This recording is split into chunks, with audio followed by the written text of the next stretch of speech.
PR news ఛానల్కి స్వాగతం. చిత్తూరు నగరంలో ఎప్పటికప్పుడు వార్తా విశేషాలు తెలుసుకోవడానికి మా ఛానల్ని సబ్స్క్రైబ్ చేయండి, లైక్ చేయండి.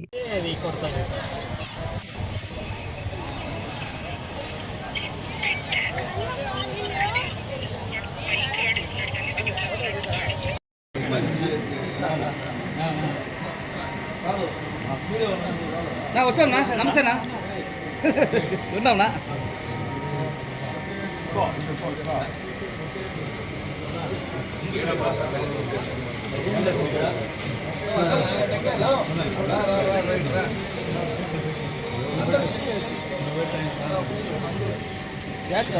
లోగో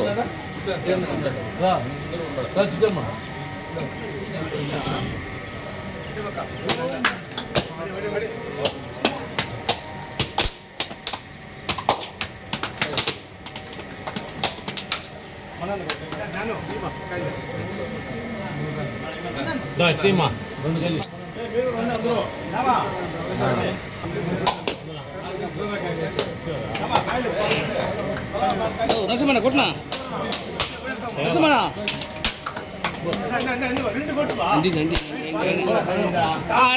గుట్ట ఓకే.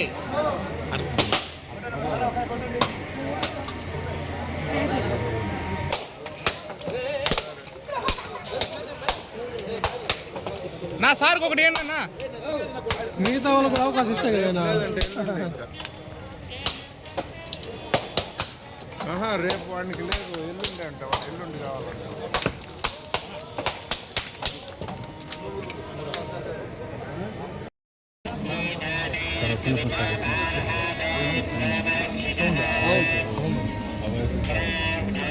అందరికీ నమస్కారం. సినీ నటులు,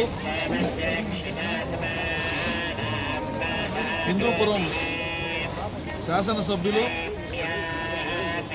నందమూరి బాలకృష్ణ గారికి షూటింగ్లో గాయమై నిన్ననే శస్త్ర చికిత్స కూడా జరిగింది.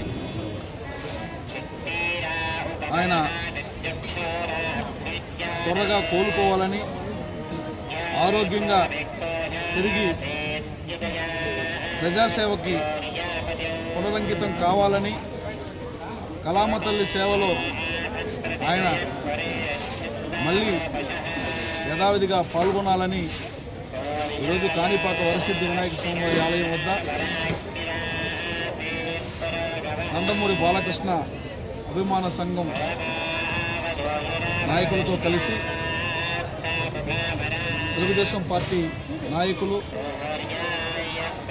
బాలకృష్ణ గారి అభిమానులు అందరం కలిసి ఈరోజు కొబ్బరికాయలు కొట్టి దేవుణ్ణి ప్రార్థించడం జరిగింది. మంచి మనిషి, ప్రజల మనిషి, కల్మషం లేనటువంటి గుణవంతుడు.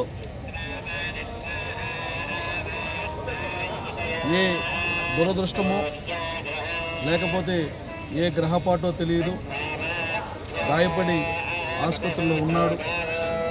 ఆయన కోలుకోవాలంటే భగవంతుడి ఆశీస్సులు కూడా ఉండాలని, ప్రజల కోరిక మేరకు భగవంతుని కూడా మేము కోరుతున్నాం ఆయన త్వరగా కోలుకోవాలని. మీకు అందరికీ తెలుసు, బాలకృష్ణ గారు 3 పర్యాయాలు ఎమ్మెల్యేగా అనేక సేవా కార్యక్రమాలు చేసినటువంటి వ్యక్తి.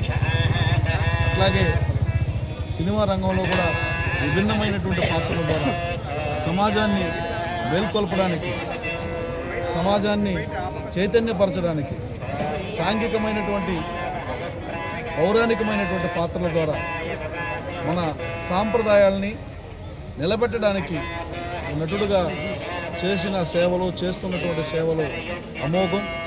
సినీ చరిత్రలో తనకంటూ ఒక పేజీని కాదు, పుస్తకాన్నే పెట్టుకున్నటువంటి వ్యక్తి ఆయన. ఈరోజు ఆయన అభిమానులందరూ కూడా ఆవేదన చెందుతున్నారు, బాధపడుతున్నారు. ఆయన కాలికి గాయమైనటువంటి సందర్భాన్ని కలుసుకొని ఖచ్చితంగా మాకు నమ్మకం ఆయన త్వరగా కోలుకుంటారు. అదే సమయంలో భగవంతుడు ఆశీస్సులతో త్వరగా కోలుకొని మళ్ళీ ప్రజాజీవితంలోకి రావాలని మేము మనసారా భగవంతుని కోరి ప్రార్థిస్తున్నాం.